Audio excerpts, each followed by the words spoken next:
What is going on, everybody? Sports Expert here, and we are here with some MLB free agency predictions coming up for the 2023-2024 offseason, with some of the top MLB free agents included. There may be a few more videos of this, as there's only a portion of the free agent class included here, so this could be a part one out of a few.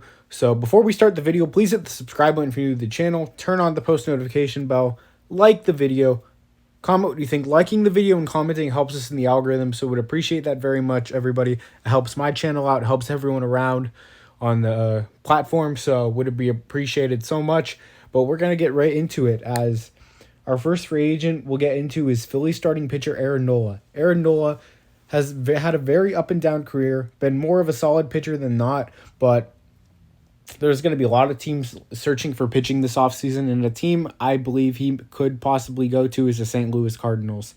The Cardinals, I know they haven't made huge deals for guys like this, especially pitching, but it feels like with the rough season they had this past season, guys like John Mozeliak and Ollie Marmol are going to be very careful, and, they're going to be very exponential in what they do this offseason, because if you're the Cardinals, there's jobs on the line here. You have to go in to win, because if you don't, you're going to be at a standstill with the fan base, with the players. You have to go all in. And Arano Nola is a guy that the Cardinals need to go after and offer huge dough to. With Wainwright retiring, that obviously fills the spot. Matz is kind of a bullpen arm for them now. It just feels like they need to get somebody that could be a frontline guy for them, and Arano Nola fits that mold perfectly. So, yeah. Japanese starting pitcher Yoshinobu Yamamoto, he's getting a ton of hype. You saw the season Cody Bellinger had for the New York Mets, and a team that he would love to be on is the New York Yankees, from what we're hearing. He would love to be on a big market team, and that includes the Yankees. I'm going to have him landing with the New York Yankees.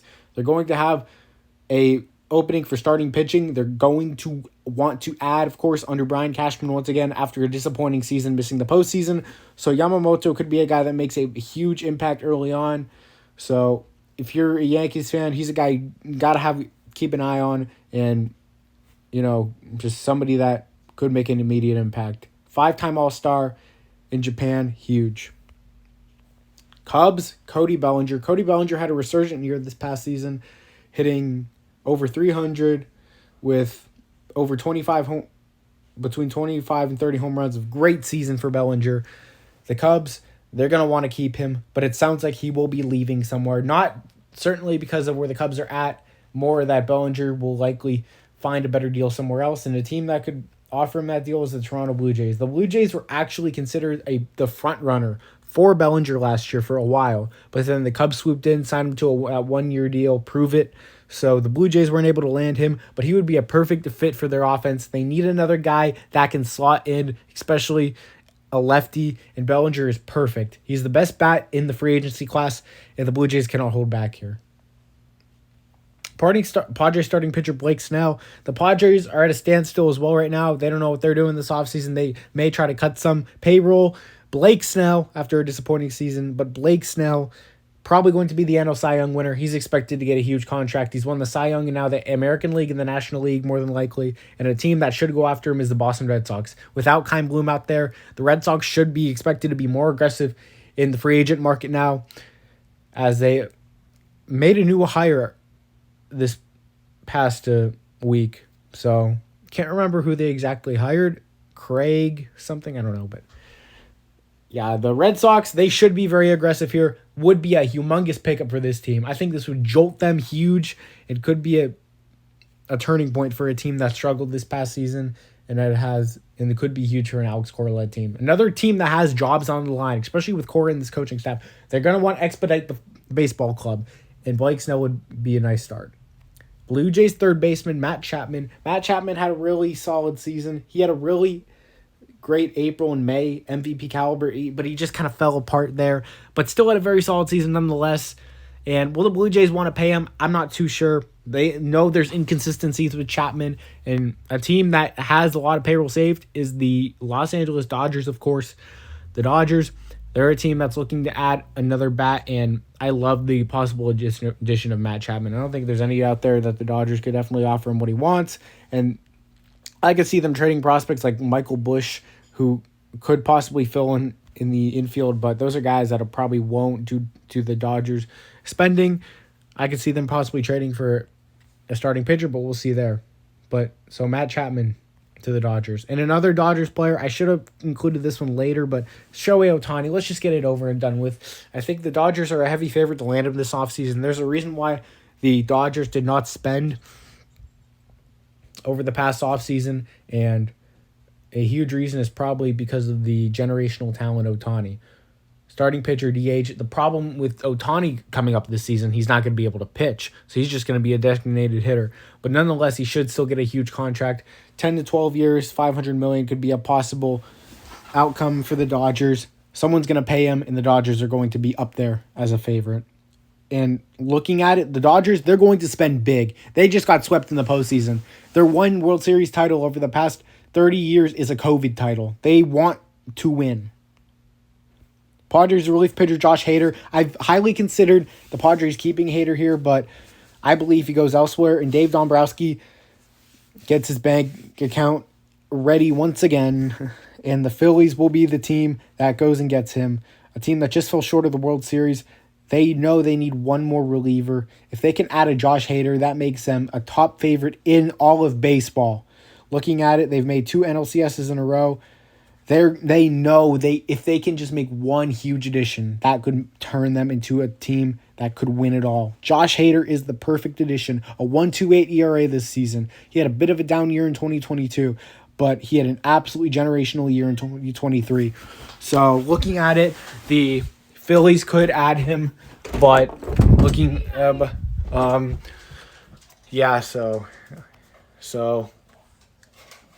So next on our list, we have Japanese starting pitcher Shota Amanaga. He's a guy that's also getting has a bit of upside, a guy that people are discussing as a possible target for big markets as well. And the New York Mets would be a nice fit due to the fact that they went after Cody Bellinger last year, and that's worked out very well. If the Mets can slot him and Amanaga in the rotation, I believe that could be huge. I think maybe teaming Amanaga with a guy that has experience overseas there could benefit him as well. So I don't think he'll cost too much, maybe a little bit, but I think it would be a nice pickup for the Mets. Dodgers starting pitcher Clayton Kershaw, I just don't see him going anywhere else. The Rangers obviously have been a team of interest over the past couple of seasons, but I just don't see him leaving the Dodgers. I think there's just too much, continuity with this organization. The rumors about the Rangers could be steaming, but I believe once it's all said and done, he'll just sign another 1-year, $20 million deal with incentives. The Twins, they had a really solid rotation this past season. Sonny Gray was at the front of that, and I don't believe the Twins are going to let that slide. I believe they're going to keep Sonny Gray here. Sonny Gray is a guy that a lot of teams are going to go after, a lot of general managers are going to want. I think he stays in Minnesota. I think he's found a home there. And the Twins, they could compete. That baseball team can compete. They're going to be a top favorite in the AL Central once again going into 2024, and I think Sonny Gray wants to be part of that team, along with guys like Pablo Lopez, Bailey Ober, and Joe Ryan in that rotation. Rangers starting pitcher Jordan Montgomery. This is how I feel about Montgomery as well. The Rangers are in the World Series now, but I believe Montgomery feels like he's now found a home after the trade deadline with the team in Texas. That Texas team is going to be continuing to stable their rotation, and keeping Jordan Montgomery should be first on their list, no doubt. So I like Montgomery to stay with the Rangers. I feel like teams will definitely go after him, but I feel like looking at it, Chris Young will offer up a solid deal for him to stay. Tiger starting pitcher Eduardo Rodriguez. It has been reported that he likes the Eastern Coast more than the West Coast, so he's an East Coast guy. The Tigers, I believe they let him go. I believe he heads to the Baltimore Orioles, opts out, and the Orioles, they're going to have to add a starter this year. You saw their inexperience fold in the playoffs, and starting pitching is going to be a need this offseason. There's no doubt about that. And Eduardo Rodriguez would be a very nice start. He's had a very solid career overall. Even in his bad seasons, it feels like he's gotten really unlucky. So he's been a very solid pitcher throughout his career, despite some of the numbers. So The Orioles, if they cannot have Kyle Gibson as a guy like Kyle Gibson as their biggest addition of the offseason, I think Eduardo Rodriguez makes too much sense for this organization. I'm surprised they didn't go after him at the deadline. Or even harder. The Mariners outfielder / DH Teoscar Hernandez. I bet he leaves the Mariners. Didn't have the greatest season with the Mariners. Still hit 26 home runs, though. But I think the Mariners look elsewhere at this point. And a team I believe that could go after Teoscar is the Houston Astros, where he started his career. They're going to look for a jolt. Michael Brantley is a free agent. I feel like they could keep Brantley, but they could keep Hernandez and Brantley. Brantley probably won't make as much at this point in his career due to injuries. And the Astros, I believe, looking at it, they could definitely seal the deal with both players and keep them both on the team. I mean, it's a perennial contender. There's no disadvantages for either player. Michael Brantley's towards the end of his career anyway, so it's like, okay, if he resigns, he resigns. But Teoscar Hernandez would still be a nice pickup there. Mitch Garver, kind of the same thing with Jordan Montgomery. It feels like he's really found a home with Texas. Watching his interviews and everything, it just feels like I just don't see him leaving. I don't see him leaving. I don't think there's going to be a team that absolutely blows away a guy like Mitch Garver. So the Rangers just keeping him around makes too much sense. Him and Sam Huff could make a nice combo next season and just keep the offense alive. Why not? I mean, Mitch Garver has been a very solid offensive catcher his whole career. So Marcus Stroman's a guy that's going to be talked about a lot. Will he opt out? Probably. It feels like him and the Cubs have kind of fallen into a standstill as well. So a team that needs starting pitching as well and will try to add a guy. They're in the World Series right now, but they're going to be looking for starting pitching nonetheless, is the Arizona Diamondbacks. They are the underdogs in the series, and if their starting pitching gets blown up, they're going to be very, very aggressive. Marcus Stroman is going to be first on that list. There is no doubt about that. He's going to want a big contract. The Diamondbacks are going to be very motivated here. Looking at it, it just feels like the Diamondbacks, even if they win, they're going to be so motivated. They want to keep this train rolling. So because of all that young talent they have, especially possible generational talent in the future, and Corbin Carroll has had a great rookie year. I don't know if I'd call him generational yet, but he definitely can put some bigger steps on his platter. So looking at it, the Diamondbacks should just go after Stroman easily. Rhys Hoskins, no, I'm not going to talk about this one much. Tore his ACL in spring. Doubt he goes anywhere else. I thought it could have been an option even if he was healthy, but looking at it, I just don't see him leaving the Phillies. Maybe he signs a 1-year incentive-laden deal and hits free agency again next year. And, yeah, just not much to say there. Dodgers DH JD Martinez. The Dodgers are going to be paying a lot of guys this offseason. I believe one guy that does get away is JD Martinez. Had a huge year this past year with the Dodgers and turning 37. This could be a really fun addition for the Giants, and it could be a fun addition for baseball. JD Martinez goes from the Dodgers to the Giants, a division rival, and bolts that Giants lineup. They lose Jock Peterson, the free agency, and you have JD Martinez there at DH. So, and Michael Conforto they may lose. So, Giants probably go after some bigger names this offseason with Bob Melvin now in charge. So, JD Martinez, looking at it, very huge possibility. And we have a couple more. The Marlins, Jorge Soler had a huge year this past year. I don't know where he stands. He has a $9 million player option. Bet he opts out of that. I'm going to say the Cleveland Guardians go out and get him. The Guardians, they might be a team that looks for solid defensive help in the outfield. But looking at it, again, they tried Franmil Reyes in the outfield. They tried Amed Rosario in the outfield.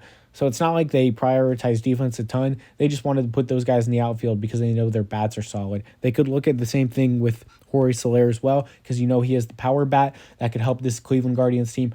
Was an all-star this past year, hit 36 home runs, and the Guardians paid Josh Bell this past offseason. Didn't work out, but a guy with a crap ton of power, Jorge Soler, and he also has a really good history of power in progressive fields, so could definitely be intriguing to the Cleveland Guardians.